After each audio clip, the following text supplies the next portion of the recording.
आज हम करेंगे क्लास 9th का चैप्टर नंबर 3 कोऑर्डिनेट ज्योमेट्री। सबसे पहले हमें पता होना चाहिए कि कोऑर्डिनेट ज्योमेट्री की क्या नीड है, हमें कहाँ पे ज़रूरत पड़ती है और क्यों ज़रूरत पड़ती है। कोऑर्डिनेट ज्योमेट्री, जब भी हमें एक पॉइंट की लोकेशन को निकालना होता है तब हम क्या यूज़ करते हैं, कोऑर्डिनेट ज्योमेट्री। सपोज आपके पास ये एक प्लेन ऑफ पेपर है, यहाँ पे आपके पास पॉइंट है, तो आपको इसकी लोकेशन निकालनी है कि इसकी लोकेशन क्या है, पेपर के लेफ्ट से राइट से इसकी पोजीशन क्या है। जब हम इसकी पोजीशन निकालने के लिए हम क्या करेंगे, कोऑर्डिनेट ज्योमेट्री। 9th क्लास के अंदर आपके पास 2 डायमेंशनल ज्योमेट्री है, जिसके अंदर आपको हॉरिजॉन्टल और वर्टिकल 2 डायरेक्शंस पढ़ेंगे, ठीक है। But in higher classes you have 3 directions, X, Y and Z. तो इसको समझने के लिए हम एक एग्जांपल लेंगे, ठीक है। हमारे पास एक रोड है जो वेस्ट से ईस्ट तक जा रही है और इसके दोनों साइड्स पे स्ट्रीट्स हैं। This is street number 1, street number 2, street number 3, street number 4, street number 5, street number 6, and on this street you have house number 1, 2, 3, 4, 5, and in the same way in every street you have house number up to 5. Suppose you have to reach to your friend's house, then if you have information that his house number is 5, is this information is enough for you to reach the friend's house? कि आपको सिर्फ यही पता है कि house number 5 में जाना है, तो क्या इतनी सी इंफॉर्मेशन इनफ है उसके घर तक जाने के लिए। देखिए हाउस नंबर 5 स्ट्रीट नंबर 1 में भी है, 2 में भी है, 3 में भी है, 4 में भी है, 5 में भी है, 6 में भी है। तो आपको कैसे पता लगेगा कि 5 में से आपको कौन सी हाउस नंबर 5 में जाना है। या फिर अगर आपको सिर्फ ये गिवन है कि आपको स्ट्रीट नंबर 3 में जाना है, तो क्या ये इंफॉर्मेशन गिवन इनफ है। देखिए अगर स्ट्रीट नंबर 3 आपको गिवन है बट ये नहीं पता हाउस कौन सा है, तो आपको हाउस फिर से ढूंढना पड़ेगा। तो इसीलिए हमें कोऑर्डिनेट ज्योमेट्री हम पढ़ेंगे 2 डायमेंशंस के अंदर, जिसके लिए हमें 2 कोऑर्डिनेट चाहिए होंगे, in the horizontal direction and in the vertical direction. अगर आपको पता है दोनों कोऑर्डिनेट्स पता है, house number 5 on street number 3, so house number 5 on street number 3, अगर आप सबसे पहले हॉरिजॉन्टल जाएंगे, ठीक है, स्ट्रीट नंबर 3 आ गई, और वर्टिकल क्या है, हाउस नंबर 5, तो आपको दोनों डायरेक्शन चाहिए। और उसके बाद हम एक एग्जांपल लेंगे। सपोज आपके पास पेपर है और यहाँ पे एक पॉइंट लोकेटेड है, तो इसको आप कैसे लिख सकते हैं, इट इज ऑन द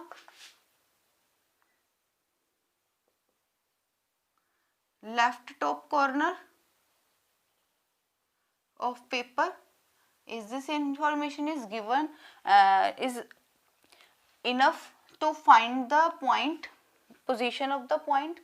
सिर्फ इसकी पोजीशन अगर हम ऐसे कह देते हैं, it is on the left top corner of the paper, क्या ये इंफॉर्मेशन पूरी है। तो लेफ्ट टॉप कॉर्नर तो यहाँ पे भी हो सकता है, यहाँ पे भी हो सकता है। तो इसकी एग्जैक्ट पोजीशन बताने के लिए हम बताएंगे कि ये बॉटम से कितनी दूरी पे है और लेफ्ट से कितनी दूरी पे है, लेफ्ट के पेज के लेफ्ट से कितनी दूरी पे है।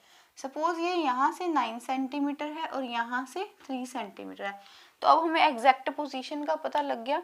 अब इसको लिखते कैसे हैं, सबसे ये हमारे पास होती है एक्स, कोऑर्डिनेट एक्स, ये होती है हमारे पास वाई डायरेक्शन, ठीक है, वाई एक्सिस, एक्स एक्सिस। तो आपको पहले एक्स लिखना है, हॉरिजॉन्टल डायरेक्शन को पहले लिखना है। हॉरिजॉन्टल डायरेक्शन में ये यहाँ से यहाँ तक कितने मीटर है, 3 सेंटीमीटर, ठीक है। और वर्टिकल डायरेक्शन फ्रॉम बॉटम से लेके टॉप तक कितना है, 9। तो ये इसको हो गया एक्सप्रेस करने का मेथड। अब हमारे पास एक्सरसाइज 3.1 का क्वेश्चन नंबर फर्स्ट है, जो एनसीईआरटी में से है। How will you describe the position of a lamp on your study table to another person. अगर सपोज आपके पास एक स्टडी टेबल है और यहाँ पे एक लैम्प पड़ा है, ठीक है, तो इसकी आप पोजीशन कैसे बताओगे। सबसे पहले तो इस लैम्प को एक पॉइंट ऑब्जेक्ट कंसीडर कर लेना कि एक क्या है ये पॉइंट। फर्स्ट स्टेप होगा consider the lamp on the table as a point. Next इसको प्लेन की तरह हम देखेंगे कि एक हॉरिजॉन्टल डायरेक्शन में और एक वर्टिकल डायरेक्शन में। ये आपके पास होगी एक्स एक्सिस और ये आपके पास होगी वाई एक्सिस, और ये जो टेबल है वो क्या है, रेक्टेंगुलर। ठीक है, अब इसकी दो एजेस है, short edge and long edge. तो हम कैसे देखेंगे, सबसे पहले हम देखेंगे कि हॉरिजॉन्टल डायरेक्शन मतलब टेबल की ये लेफ्ट से कितनी दूरी पे है 15, और बॉटम से हम पहले हम देखते हैं हॉरिजॉन्टल, लिखते हैं हॉरिजॉन्टल डायरेक्शन वाला, उसके बाद हम लिखते हैं वर्टिकल डायरेक्शन वाला। तो इसको हम जनरल वे में लिखते हैं x, y, जहां पर x की वैल्यू है हॉरिजॉन्टल डायरेक्शन में 15 and from the bottom in the vertical direction it is 25. So this is the method to locate any object on the table or any other plane. हमारे पास second question है, वो बहुत long है but इसका answer जो है वो short है। देखिए इसमें क्या कहा है कि एक स्ट्रीट है, उसके अंदर हमारे पास दो रोड्स हैं जो एक दूसरे को क्रॉस कर रही हैं। ठीक है, दो रोड्स आपस में क्रॉस कर रही हैं। अभी ये नहीं बताया कि वो 90 डिग्री पे क्रॉस कर रही हैं। उसके बाद क्या रखा है कि जो रोड, एक रोड जो है वो नॉर्थ साउथ डायरेक्शन में है और दूसरी जो है वो ईस्ट वेस्ट डायरेक्शन में है। हमें पता है नॉर्थ साउथ और ईस्ट और वेस्ट ये आपस में क्या होते हैं, परपेंडिकुलर। ठीक है, उसके बाद क्या कहा है, जो बाकी स्ट्रीट्स हैं, अब ये दो स्ट्रीट्स होगी और जो बाकी स्ट्रीट्स हैं वो इस डायरेक्शन के क्या है, पैरेलल में। इसके पैरेलल भी बना लो और इस डायरेक्शन के पैरेलल भी आपको बनानी है। ठीक है, एंड आर 200 मीटर अपार्ट, और इसके अंदर जो डिस्टेंस है वो 200 मीटर है। There are 5 streets in each direction. हमें इस डायरेक्शन में भी 5 पैरेलल लाइंस लगानी है और इस डायरेक्शन में भी हमें कितनी लगानी है, 5 पैरेलल लाइंस। उसके बाद हम 1 सेंटीमीटर को 200 मीटर, इसमें 1 सेंटीमीटर है ना ये, इसको 200 मीटर कंसीडर करके चलेंगे। और आपको क्या करना है, इस सिटी का मॉडल बनाना है नोटबुक के अंदर, और हर एक रोड को हम एक सिंगल लाइन से रिप्रेजेंट करेंगे। ये रोड है, इसको हमने लाइन से रिप्रेजेंट किया। And there are many cross streets. अब यहाँ पे क्रॉस स्ट्रीट्स बन रही हैं जहाँ पे ये भी स्ट्रीट है और ये भी स्ट्रीट है, तो ये क्या बन गया यहाँ पे, क्रॉस। इन दिस वे ये भी स्ट्रीट है और ये भी स्ट्रीट है, ये भी हमारे पास क्या बन गया, क्रॉस।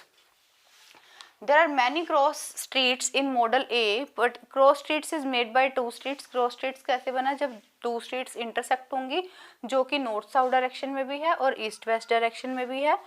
और अगर हमें if second street running in north south direction and fifth in east west direction, तो हमें पॉइंट निकालना है 2,5, और अगर हमें क्रॉस स्ट्रीट्स निकालनी है 4,3 एंड 3,4, तो ऐसे कितने पॉइंट्स होंगे जिसको हम 4,3 और 3,4 कह सकेंगे।